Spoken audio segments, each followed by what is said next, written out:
इस कार्यक्रम के पुण्यार्जक हैं जयंती परिवार, अलवर, राजस्थान।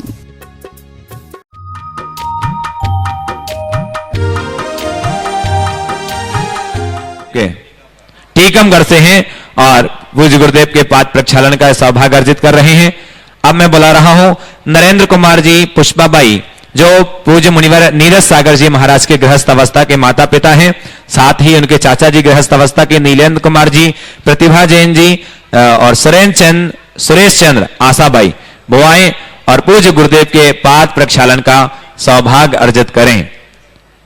बंधुओं, जैसा कि आपको विदित है, विश्व का अनूठा आयतन ज्ञान का मंदिर गुणायतन, जिसका कार्य तीव्र गति से चल रहा है, पूज्य गुरुदेव का सानिध्य हम सबको प्राप्त हो रहा है।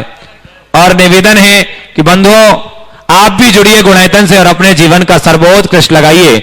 अपनी चंचला लक्ष्मी का सदुपयोग करके अपने जीवन को धन्य कीजिए। प्रतिदिन लोग जुड़ रहे हैं, अपना उदारतापूर्ण सहयोग प्रदान कर रहे हैं, ताकि ये परिकल्पना शीघ्र पूर्ण हो और हम सबको इस गुणायतन के माध्यम से जन जन का कल्याण होगा। आने वाले समय में न जाने कितने लोग गांव के सम्यक्त का कारण बनेगा। मैं निश्चित आप सभी से कहूंगा, जो भी जनवाणी चैनल के माध्यम से इस समय देख रहे हैं, वो नीचे दिए हुए नंबरों, प्रमाणिक ऐप के माध्यम से जो नंबर चल रहे हैं, उनमें संपर्क करें और आज ही जुड़ जाइए गुणायतन से। खुद जुड़िए और लोगों को जोड़ करके अपने जीवन को धन्य कीजिए। बंधुओं, जिन लोगों ने आज गुणायतन से जुड़ करके अपने आप को धन्य किया है, ऐसे श्रावक शिष्यों के मैं नामों की घोषणा कर रहा हूं। स्तंभ के रूप में जुड़ रहे हैं बेटी बेदी जैन के जन्मदिन के अवसर पर श्री विवेक जैन, श्रीमती मिनी जैन सिंगापुर से, श्री अनुराग जैन, श्रीमती रितु जैन भोपाल मध्य प्रदेश। एक बार जोरदार करतल ध्वनि से स्वागत कीजिए। साथ ही जिन्होंने सूत्रधार की सदस्यता प्राप्त की है, ऐसे श्रावक शिष्टि यदि यहां पर उपस्थित हैं तो अपने ही स्थान पर खड़े होकर के और आकर के गुरुदेव के चरणों में श्रीफल अर्पण करके आशीष प्राप्त करें। झांसी से श्रीमती सुमनेश जैन, स्वर्गीय शांत कुमार जैन, राजीव कुमार जैन, सागर मध्य प्रदेश से सूत्रधार बने हैं कुमारी सुभ्रा जैन, श्रीमती रश्मि मोदी, विजय मोदी, ऋणी रिद्धि मोदी सपरिवार। मैसूर से श्री सुरेश कुमार जैन पड़ीवाल, भोजराज के पड़ीवाल और बेगमगंज से स्वर्गीय एस गुलाबचंद की स्मृति में धर्मपत्नी श्री कुसुम जैन, श्रीमती निधि जैन, धर्मपत्नी संजीव जैन सपरिवार। इंदौर से निर्माण सारथी के रूप में जुड़े हैं श्री प्रियंक रमेश चंद जैन, गौरव जैन, फणीस जैन परिवार। और साथ ही निर्माण निधि की जिन्होंने सदस्यता प्राप्त की है, जयपुर से 21,000 रुपए की राशि की विशेष सहयोग राशि से पद्मा जैन, अभय जैन, पुणे से निशांत जैन, डीसी जैन, इंदौर से निकुंज नरेश कुमार, दीपक जैन, निकिता रियांश जैन, इंदौर से अमृता पारुल, शालिनी जैन, औरंगाबाद महाराष्ट्र कुमारी अनन्या नागेश जी जम्बुरे जैन, डॉक्टर नागेश पंडितराव जम्बुरे, रोहतक से अनिल कुमार जैन, श्रीमती मंजू जैन सपरिवार, ललितपुर से प्रदीप कुमार जैन, स्वर्गीय कुंदन लाल जैन और सांगली से श्रीमती सौनइक्का चमगौड़ा पाटिल, सौभाग्यवती, वैशाली शुक्रिया परिवार। एक बार जोरदार सभी दानदाताओं के लिए स्वागत कीजिए, अभिनंदन। आइए बंधो, अब चलते हैं, सीधे सीधे अपने दोनों हाथों को जोड़ते हैं और गुरुदेव के श्री चरणों में निवेदन करते हैं कि हे गुरुवर, प्रभु तो मौन बैठे हैं, हमारा वास्ता क्या है। सम्मान कराएंगे। गुरुवर आप बतला दो कि सच्चा रास्ता क्या है। गुरुवर अपनी अमृतमय वाणी से हम सबको कृतार्थ करें। नमोस्तु गुरुदेव, नमोस्तु गुरुदेव, नमोस्तु गुरुदेव। सभी लोग अपने दोनों हाथ जोड़ लें और मेरे साथ महामंत्र के स्मरण के लिए अपना मानस तैयार करें।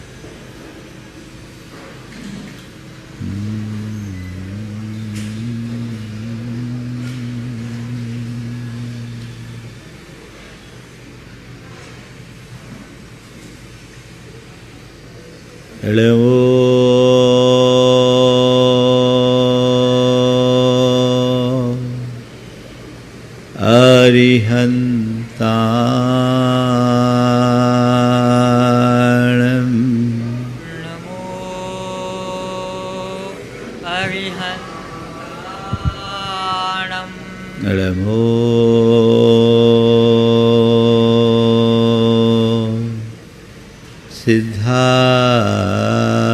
सिद्धाणं नमो सिद्धाणं नमो आय आयर्याणम्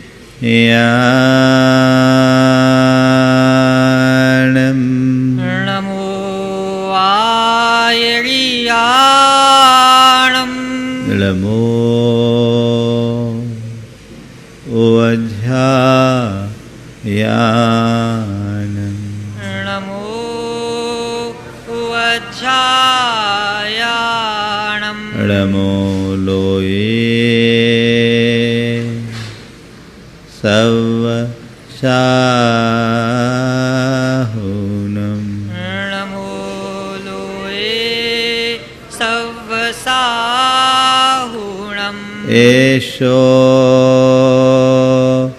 पञ्चणमुयारो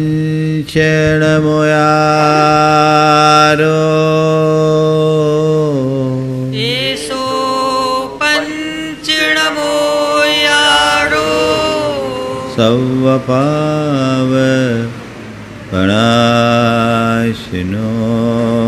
सवपावपणाशिनो मङ्गलालं च सवेसिम् मङ्गलाणं च सवेसिम् पढ़मम् ओ मङ्गलम् परमं हो वै मङ्गलम्। जय बोलो देवादिदेव 1008 श्री भगवान महावीर स्वामी की जय जय जय। अहिंसा परमो धर्म की जय जय जय। परम पूज आचार्य गुरुवर श्री विद्यासागर जी महाराज की जय जय जय। परम पूज्य महामना मुनिराज प्रमाण सागर जी महाराज की। परम पूज्य अनंत सागर जी महाराज की। एक भिखारी एक स्थान पर बैठकर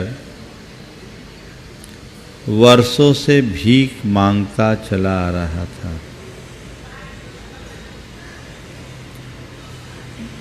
और भीख मांगते मांगते ही उसकी मृत्यु हो गई। उसके मरने के बाद लोगों ने उसके स्थान को साफ किया। सफाई करने के क्रम में थोड़ी सी जगह खोदी तो देखकर लोग भौचक कर रह गए, क्योंकि एक हाथ नीचे ही खजाना भरा था। लोगों के मुख से निकला, काश इसे इसका पता होता तो जीवन भर भीख मांगने को मजबूर नहीं होता। जो कहानी इस भिखारी की है, कुछ ऐसी ही कहानी हम आप सबकी है।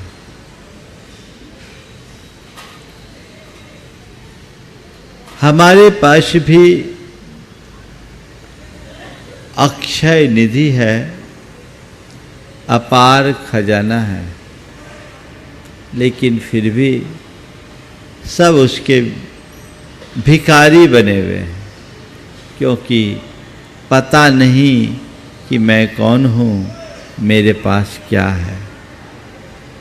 जब तक मनुष्य को अपने जीवन की वास्तविकता का बोध नहीं होता, तब तक वह दुखों का बोझ ढोता रहता है। जब तक मनुष्य को अपने जीवन की वास्तविकता का बोध नहीं होता, तब तक वह दुखों का बोझ ढोता रहता है। संत कहते हैं, जीने का सच्चा रस लेना चाहते हो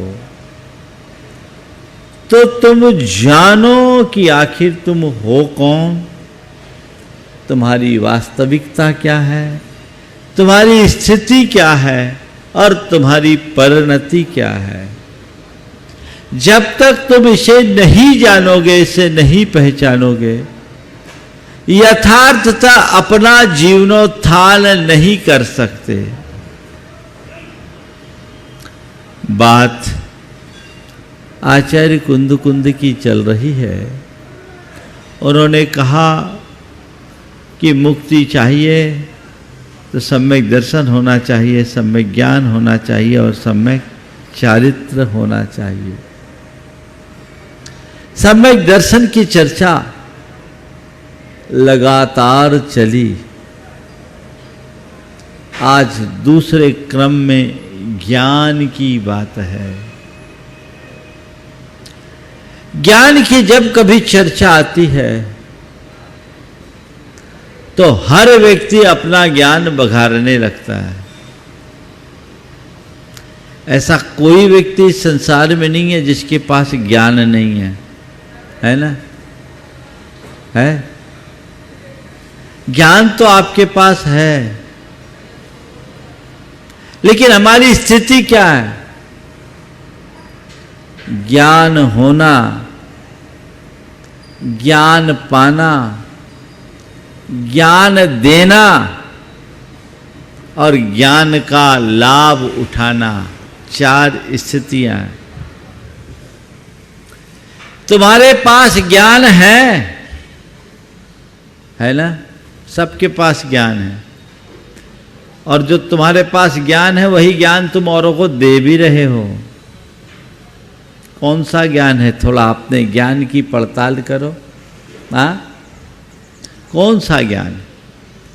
ज्ञान होना, ज्ञान पाना, ज्ञान देना और ज्ञान का लाभ उठाना या ज्ञान का फल पाना, चार परिणतियां हैं। हम इन चारों पर विचार करें उससे पहले थोड़ी सी चर्चा ज्ञान की करें। आचार्य कुंद कहते हैं, नानम नरस्य सारो, सारो भी नरस होई सम्मतम, सम्मताओ चरणम, चरणाओ होई निब्बानम। नानम नरस्य सारो, ज्ञान मनुष्य के जीवन का सार है। सारो भी होई नरस होई सम्मतम, सम्यक मनुष्य के जीवन का सार है। और सम्मताओ चरणम, सम्यक से ही चरित्र होता है, और चरिताओ होई निब्बानम, चरित्र से निर्वाण की प्राप्ति होती है। सवाल इस बात का है कि जिस ज्ञान को सार निरूपित किया गया है, वो सारभूत ज्ञान तुम्हारे पास है या नहीं? आपसे पूछूं, आप ज्ञानी हो कि अज्ञानी? क्या उत्तर होगा? हाँ, ज्ञानी है ना? हाँ, अज्ञानी तो हो ही नहीं सकते। सबके सब ज्ञानी हैं, पर भाई थोड़ा परखो कि मेरे ज्ञान की स्थिति क्या है।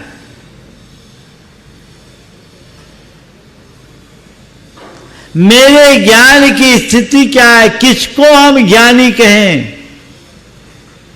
सच्चे अर्थों में देखा जाए तो जो आज की तारीख में अपने आप को ज्ञानी मानते हैं, परमार्थ की दृष्टि में वे सब अज्ञानी हैं। पढ़ा लिखा होना और बात है और ज्ञानी होना और बात है। अनपढ़ होना और बात है और अज्ञानी होना और बात है। आज के युग में लोग पढ़े लिखों को ज्ञानी और अनपढ़ को अज्ञानी मानने का भ्रम पाल रखे हैं, जबकि यथार्थता ऐसे अनेक अनपढ़ हैं जिन्होंने दुनिया को परम ज्ञान दिया है, खुद ज्ञान को उपलब्ध किए हैं, और बहुत सारे ऐसे पढ़े लिखे हैं जो मझधार में डले हुए। मेरे पास एक दिन कुछ युवक बैठे थे और सब के सब चार्टेड अकाउंटेंट थे। सबके दांत को देखकर लग रहा था कि ये लोग गुटखा मसाला बहुत खाते हैं। एक की जेब में मुझे एक गुटखे का पाउच दिख गया। वो लोग बड़ी ज्ञान की बातें कर रहे थे। तो उनको छेड़ने के ख्याल से मैंने एक से पूछा, भैया तुम्हारे जेब में क्या है? वो झेपा। बोले बताओ तो क्या है? अब मेरे द्वारा आग्रह करने पर उसने कहा कुछ नहीं महाराज, गुटखा है। हम बोले दिखाओ तो थोड़ा, मैंने नाम बहुत सुना, मैं देखना चाहता हूं गुटखा में क्या है। उसने अत्यंत संकोच के साथ गुटखा का पाउच मेरी तरफ बढ़ाया।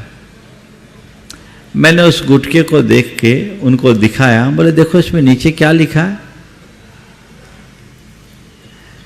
इसके नीचे क्या लिखा? तो उसमें लिखा था गुटखा खाने से कैंसर भी हो सकता है।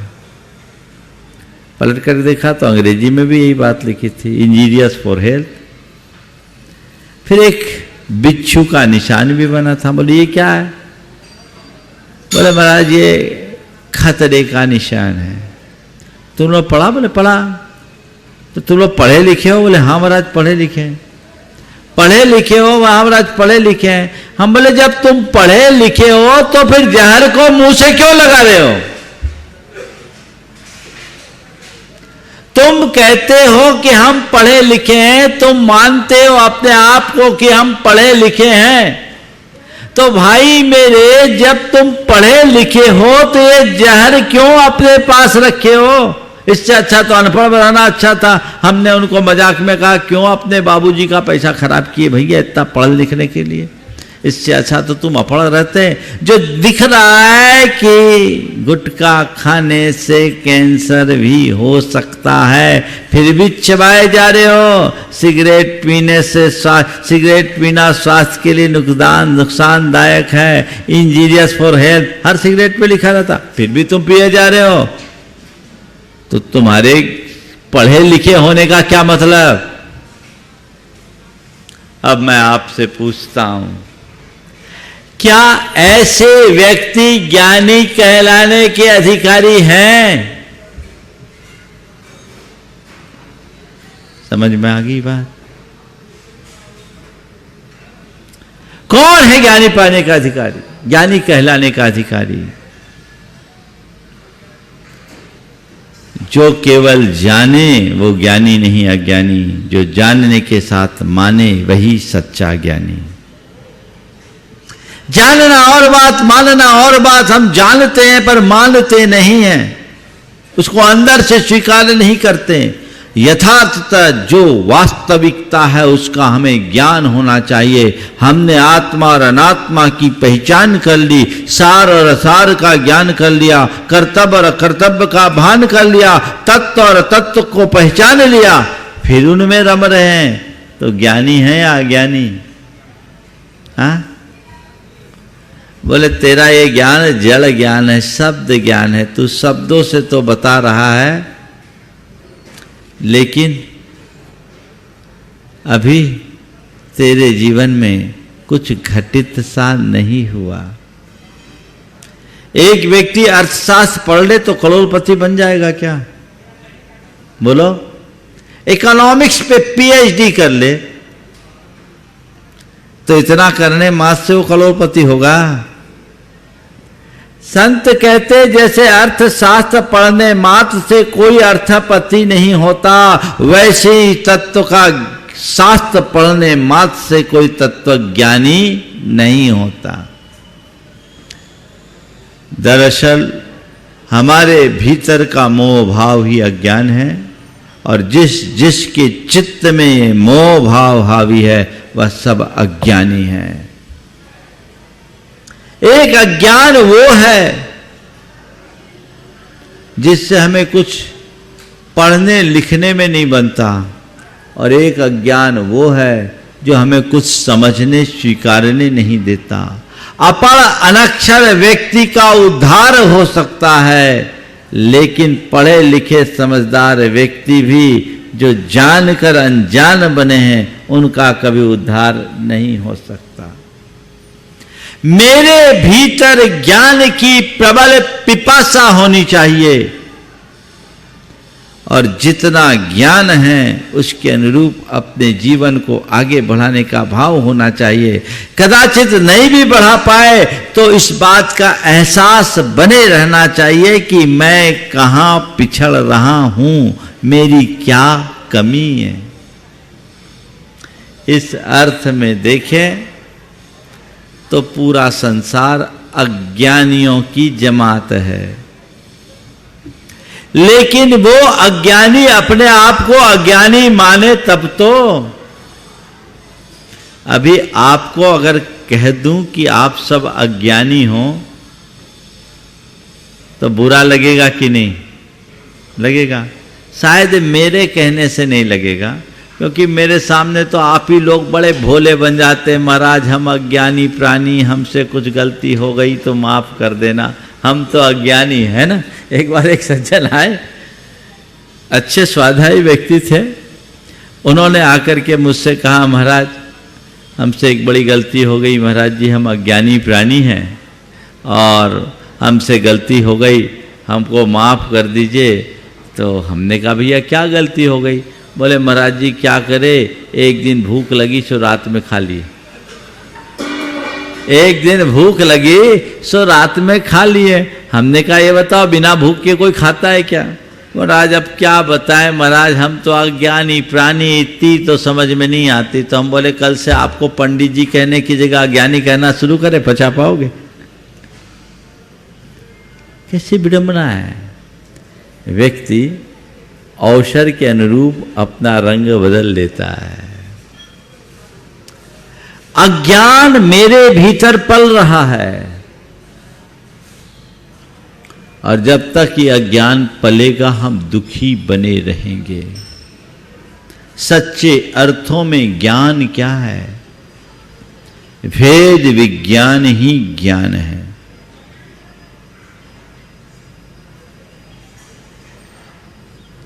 भेद विज्ञान ही ज्ञान है। ज्ञानी को पंडित कहते हैं, ये नाम के पंडितों को पंडित नहीं कहते, समझ गए? पंडित कौन है? हाँ, पंडित कौन है? वो है जो शरीर से भिन्न अपनी आत्मा को जानता या पश्यति सो पंडिता।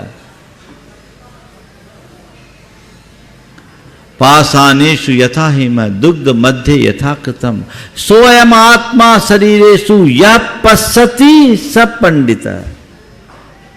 जैसे स्वर्ण पाषाण में स्वर्ण है, दुग्ध के अंदर घी है, काष्ठ के अंदर अग्नि है, उसी तरह देह के भीतर परमात्मा है। उसे जो जानता है वही पंडित है, वही ज्ञानी है। ये ज्ञान मेरे भीतर उद्घाटित होना चाहिए और जिस पल ये ज्ञान उद्घाटित हो जाएगा ना, आपके आनंद की कोई सीमा नहीं है। मान लो किसी व्यक्ति की एक बड़ी लॉटरी खुली हो, उस लॉटरी खुलने का सुख उसे कब मिलेगा? बोलो, बड़ी लॉटरी खुल गई और उस लॉटरी के खुलने का सुख कब मिलेगा? जब उसको पता होगा तब, या पता के अभाव में? अब लॉटरी तो खुल गई, हमको पता नहीं, तो क्या मिलेगा? कुछ मिलेगा नहीं है। लॉटरी भी खुल गई, उसके अकाउंट में पैसा भी आ गया, पर उसके पास उसका कोई मैसेज नहीं है। उसका सुख उसे मिलेगा क्या? क्यों नहीं मिला? पता नहीं है। क्यों नहीं मिला? पता नहीं है। मेरे पास कोई मैसेज नहीं है, मुझे ज्ञान नहीं है। ऐसे ही जीवन में चाहे कुछ भी क्यों ना आ जाए, जब तक तुम्हें अपने अंतर का पता नहीं तब तक सुख नहीं। भरा सब कुछ है पर तुम्हें पता नहीं है। वेद विज्ञान यथार्थ ज्ञान है, शरीर से आत्मा की भिन्नता का बोध। मैं शुद्ध चेतन शाश्वत आत्मा हूं, इस बात का भाव बोध। मैं अक्षय निधियों का अधिपति हूं, इसका एहसास। यही ज्ञान है, और जिस पल इसका ज्ञान हो जाए तो उसी क्षण व्यक्ति के जीवन का उत्थान हो जाए।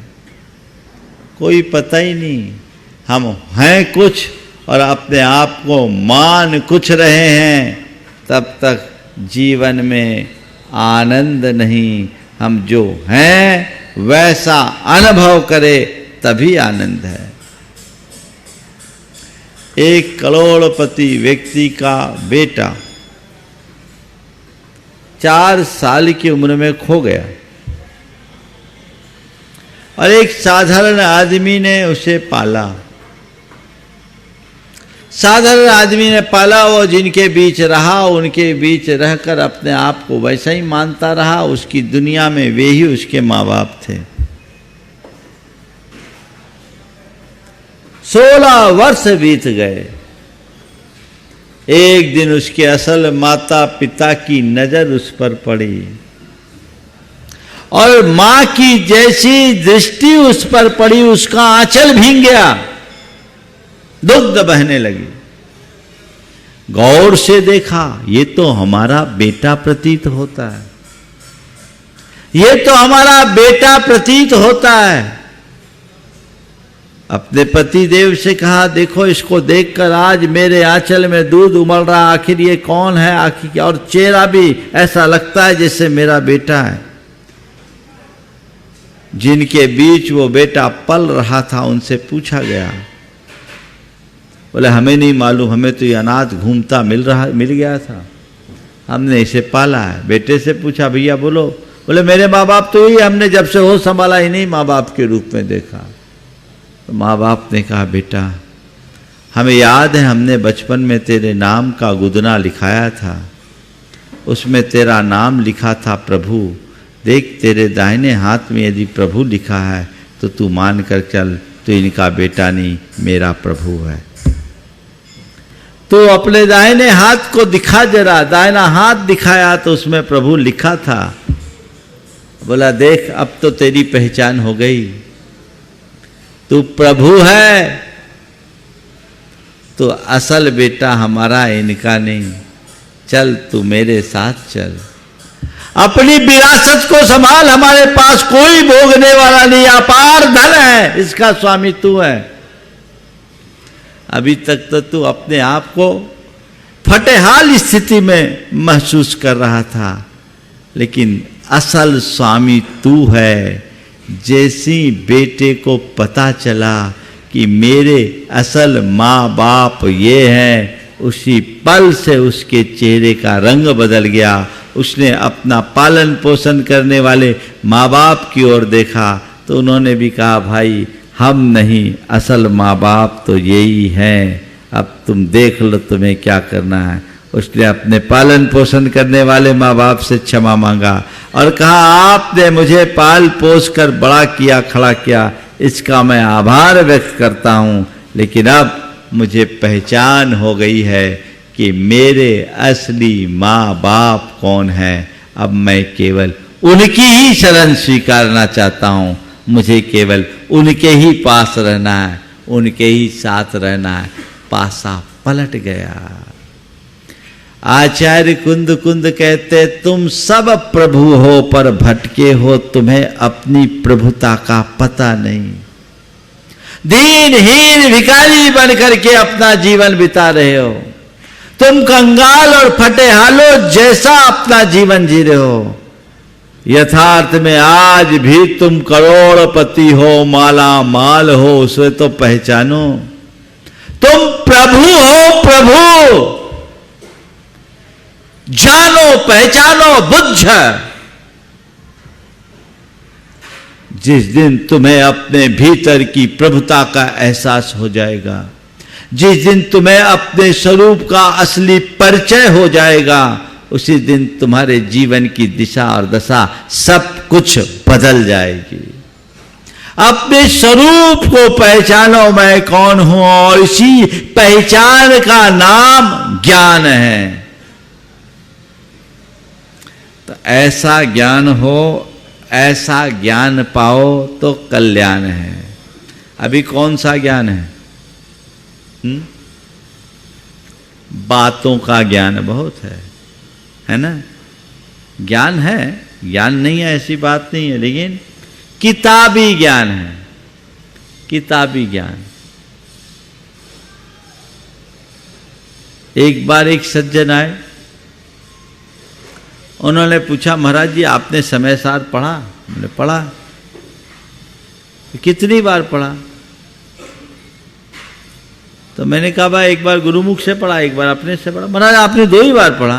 हाँ 2 ही बार पढ़े। आपने 2 ही बार पढ़ा? बोले हाँ भाई हमने तो 2 ही बार पढ़ा। बोले महाराज जी मैंने तो 100 बार पढ़ लिया, मैंने तो 100 बार पढ़ लिया। 100 बार पढ़ा? बोले हाँ। बोले मुझे तो नहीं लगता 100 बार पढ़ा। क्यों? मैंने मुझे तो नहीं लगता 100 बार पढ़ा। बोले क्यों? महाराज जी मैंने 100 बार पढ़ा, आपको यकीन दिलाता हूं। हमने कहा भैया मैंने 1 बार पढ़ा और गुरु मुख से सुना तो मैं साधु बन गया, तू 100 बार पढ़ करके भी क्यों अटका है? मुझे इसका आश्चर्य। मैंने उसे रामायण का एक प्रसंग सुनाया। युद्ध विराम के काल में एक बार हनुमान जी और रावण की मुलाकात हुई और दोनों के मध्य, ये कथा है रामायण पर आधारित, लेकिन इसे केवल प्रसंग के अर्थ में लेना। दोनों के बीच ये बात आई कि दोनों में बलवान कौन है, कौन शक्तिशाली अधिक है, रावण या हनुमान। तय हुआ कि दोनों एक दूसरे को एक एक घूंसा मारेंगे, दोनों एक दूसरे को एक एक घूंसा मारेंगे और जिसका घूंसा प्रभावी होगा वो ज्यादा शक्तिशाली। ठीक है, पहले रावण ने एक घूंसा हनुमान जी को दिया, हनुमान जी ने झेल लिया, हनुमान जी ने झेल लिया। अब हनुमान जी की बारी थी। हनुमान जी ने रावण को जोरदार घूंसा मारा कि रावण वहीं बैठ गया। ऐसा घूंसा मारा कि रावण वहीं बैठ गया। इधर रावण बैठा और दूसरी ओर हनुमान जी सिर पकड़ कर बैठ गए। इधर रावण बैठा, दूसरी ओर हनुमान जी सिर पकड़ करके बैठ गए। रावण ने कहा भैया तुम्हारा प्रहार भारी है, निश्चित तुम मुझसे बलशाली हो, तुम्हें तो हर्षित होना चाहिए, सिर पकड़े क्यों बैठे हो? तुम्हारा प्रहार भारी है, निश्चित ही तुम मुझसे बलशाली हो, तुम्हें तो खुश होना चाहिए, सिर पकड़ करके क्यों बैठे हो?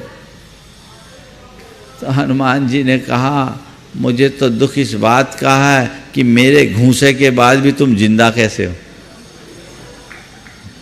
मुझे तो दुख इस बात का है कि मेरे घूंसे के बाद भी तुम जिंदा कैसे हो। तो मुझे तो दुख तब होता है जब समय साल पढ़ने के बाद भी लोग घर में बैठे। अरे सार को पकड़ो, ज्ञान तो तभी होगा जो कल्याण के रास्ते पे लगाए, तब तुम सार को उद्घाटित कर पाओगे। आत्मज्ञानम स्वयं ज्ञानम ज्ञानाद अन्यत् करोसि किम। आत्मज्ञान ही असल ज्ञान है। वो ज्ञान अंदर हो तो उसके अनुरूप अपना जीवन जियो। शब्द ज्ञान कार्यकारी नहीं होता। आप लोग वही ज्ञान बांटने का धंधा पालते हो। ज्ञान देते हैं, सब एक दूसरे को देते हैं। कई लोग तो हम साधुओं को भी ज्ञान देने आ जाते है ना। हाँ, ज्ञान देते हैं, कहना पड़ता भैया ज्यादा ज्ञान मत दो, हमें हमारे गुरु ने पर्याप्त दे दिया, अब उससे ज्यादा की जरूरत नहीं है। लेकिन ये जो प्रवृत्ति है उससे बचना चाहिए। ज्ञान होना अंतर का होना चाहिए, अंतर का ज्ञान पाना चाहिए, ज्ञान देने की उत्कंठा मन में नहीं होना चाहिए। तो ज्ञान होना, ज्ञान पाना, ज्ञान देना। ज्ञान जो है वो तुम्हारे पास कैसा है उसकी पड़ताल करो। तुम्हारा ज्ञान सम्यक ज्ञान की कोटि में आने वाला ज्ञान है भी कि नहीं, ये देखो। लौकिक ज्ञान का होना और लौकिक ज्ञान पाना कोई बड़ी बात नहीं है।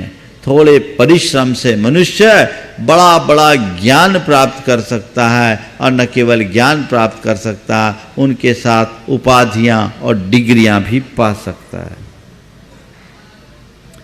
तुम्हारे पास ज्ञान है तो कैसा है, और तुमने जो ज्ञान पाया है वो कैसा है, और जो तुम ज्ञान दे रहे हो वो कैसा है, पड़ताल करो। ज्ञान है कौन सा, शब्दों का, तो कोई काम का नहीं। ये तो तोता रतंत है। एक बार गुरुदेव ने कहा था, लोग भेद विज्ञान की बातें तो खूब करते हैं, जिए तब तो कि डनलप के गद्दे पर बैठ कर कह रहे हैं भिन्न है, भिन्न है, भिन्न है, भिन्न है, और एक मच्छर काटे तो खेद है, खिन्न है। भैया कहाँ है तुम्हारा ज्ञान? सब ज्ञान धरा रह जाता है। प्रायः शब्द ज्ञान अहंकार को जन्म देता है, और सम्यक ज्ञान अहंकार को नष्ट करता है। अगर तुम्हारे ज्ञान से तुम्हारा अहंकार मिट रहा है, तुम्हारे अंदर विनम्रता घट रही है, तो समझना मैंने ज्ञान पाया है, और ज्ञान पाने के साथ तुम्हारा अभिमान बढ़ रहा है, तो समझ लेना तुम्हारा ज्ञान अभी सम्यक ज्ञान नहीं है। परमार्थ के ज्ञानी संतों की दृष्टि में वो अज्ञान है। व्यक्ति को शब्द ज्ञान से मत नापो। शब्द ज्ञान तुम्हारे भौतिक जीवन में कारगर भले बन जाए, लेकिन आध्यात्मिक उन्नति में उसका कोई स्थान नहीं। आचार्य कुंद ने तो लिखा कि अभव्यसेन मुनि को 12 अंग और 14 पुरुषा तक का ज्ञान बता दिया। अंगानि दशे दोन्नी 14 पुब्बानि सदत सकल सैल सत्थाई पढ़ियो भव्यसेनो न भाव समनतनम पत्तो। कि अंगाई दशे दोन्नी 12 अंग और 14 पूर्व सकल शास्त्र को पढ़ लेने के बाद भी अभव्यसेन मुनि को, कहीं भव्यसेन भी नाम है, भाव श्रामण्य की प्राप्ति नहीं हुई, वो बाहर ही अटका रहा। लेकिन जिनको कुछ भी ज्ञान नहीं था, निरक्षर थे, वो शिवभूति मुनिराज के लिए उन्होंने कहा तुस मासम घोषंतो शिवभूति निरंजनो जादो। क्या है? कुछ नहीं आता था, नमोकार भी नहीं जानते थे, महाराज तो बन गए थे।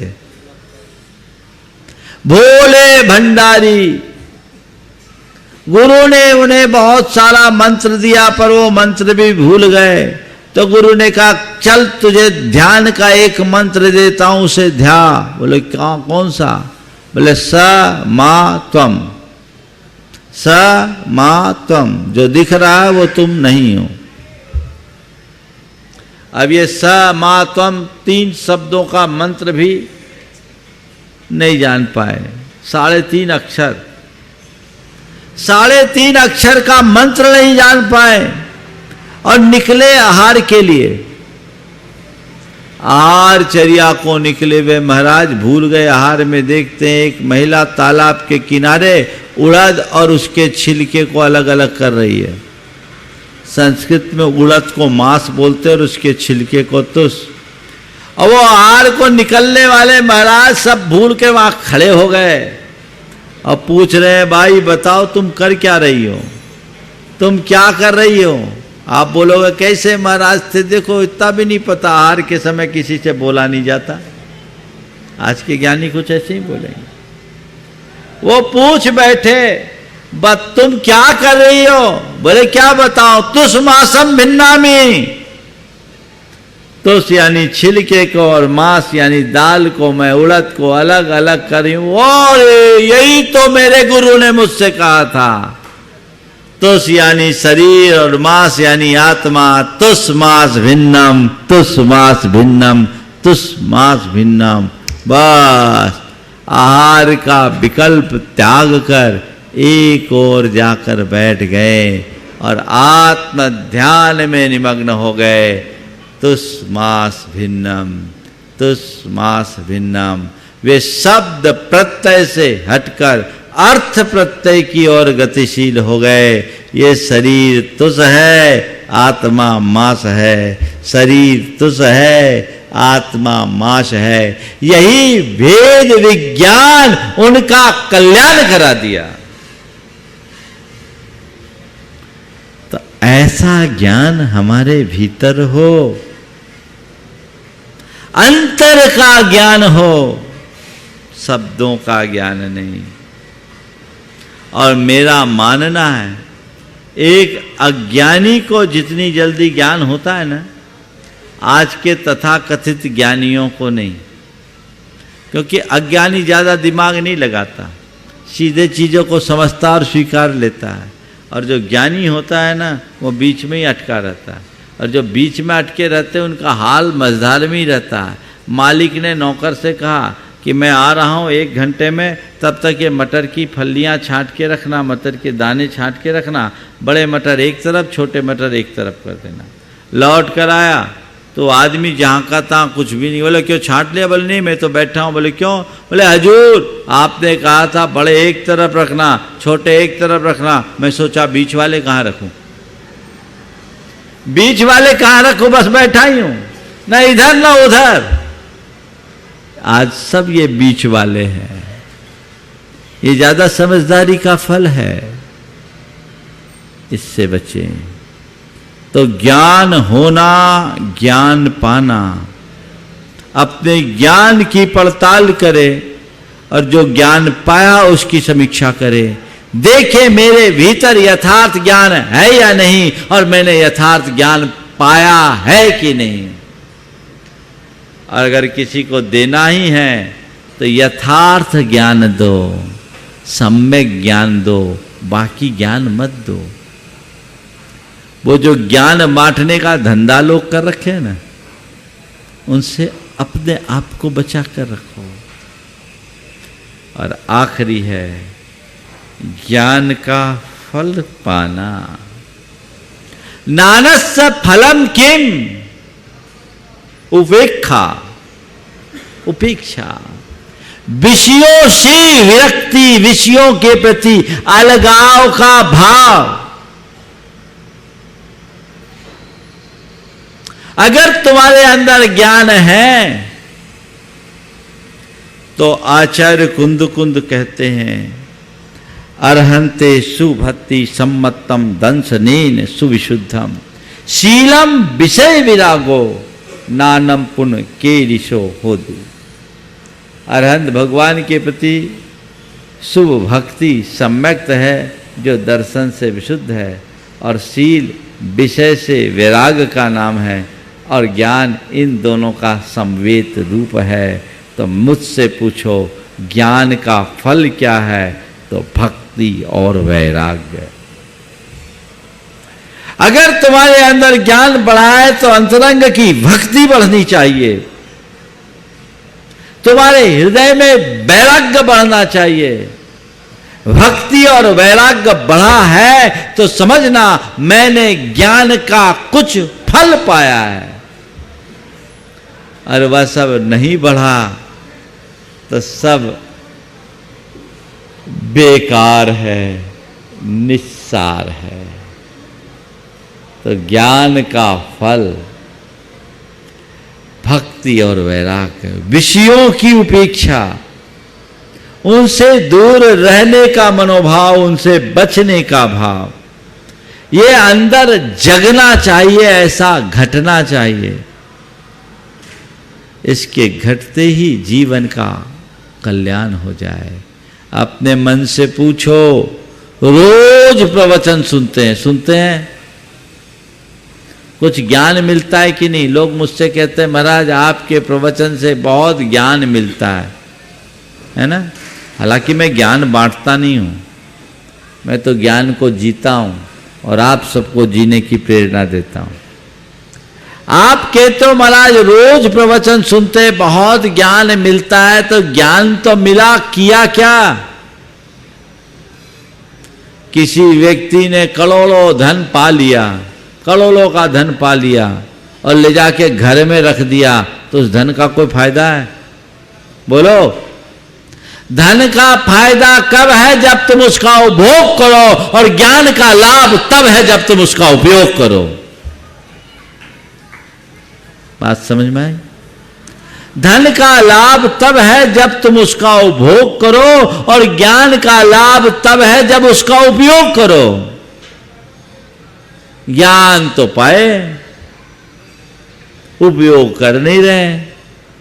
किसी व्यक्ति को खूब अच्छा रण कौशल पता हो, युद्ध लड़ने की सारी कलाओं में पारंगत हो, और चारों तरफ शत्रु समूह घिरा हो, और हाथ में तलवार हो, उस तलवार को चमकाकर अपना चेहरा देख रहा हो, उसको आप क्या बोलोगे? क्या कहोगे? रण कौशल का ज्ञान है, हाथ में तलवार है, तलवार में धार है, चारों तरफ शत्रु समूह की सेना घेरी हुई है, फिर भी वो व्यक्ति तलवार में अपना चेहरा देख रहा है। मेरे पास कितनी चमकीली तलवार है, चमचमाती तलवार। क्या बोलोगे ऐसे महानुभाव को? क्यों? क्या बोलोगे प्रदीप भाई? मूर्ख है ना? कहां है वो? कहां है? बोलो, कहां है? कसम खाए हैं कि उसको वैसे ही बना के रखना है, उसको बदलना नहीं है। यही हमारी सबसे बड़ी नादानी है। ये नादानी खत्म होनी चाहिए। तो रोज मैं ज्ञान पा रहा हूं, तो मुझे अपने ज्ञान को आचरण में उतारने का प्रयास करना चाहिए। थोड़ा ही सही, धीमा ही सही, कदम आगे बढ़ना चाहिए। कल से आज अच्छा हो, और आज से आने वाला कल अच्छा करे, ये प्रयास करो। आप लोग और क्षेत्र में तो नित्य बेहतर करने की कोशिश करते हैं। जितना कल कमाया उससे आज ज्यादा कमाए, और जितना आज कमा रहे उससे कल और ज्यादा कमाए, ये तो सोचते हो। पर कल मैं जहां था वहां से आज और आगे बढ़ूं, और आज जहां हूं उससे आने वाले कल में और आगे बढ़ूं, ऐसा मनोभाव, ये भाव जगना ही चाहिए। और जब ऐसा भाव जगेगा तब कल्याण होगा। तो आज की 4 बातें: ज्ञान होना, ज्ञान पाना, ज्ञान देना, और ज्ञान का फल पाना। मुझे लगता है 3 में तो आप पास हो। आपके पास ज्ञान है भी, आपने ज्ञान पाया भी है, और ज्ञान बांटने में बड़े उदार हो ना, बड़े उदार। तो ज्ञान होना, ज्ञान पाना और ज्ञान देना या बांटना, ये 3 तो है। चौथा सबसे महत्वपूर्ण है, वह है ज्ञान का फल पाना। जब हम ज्ञान का फल पाने की दिशा में सन्नद्ध होंगे, तत्पर होंगे, तभी हम अपने जीवन का कुछ लाभ उठा सकेंगे। समय आप सबका हो गया है, इसलिए यहीं पर विराम। बोलिए परम पूज्य आचार्य गुरुवर श्री विद्यासागर जी महाराज की। इस कार्यक्रम के पुण्यार्जक थे जयंती परिवार, अलवर, राजस्थान।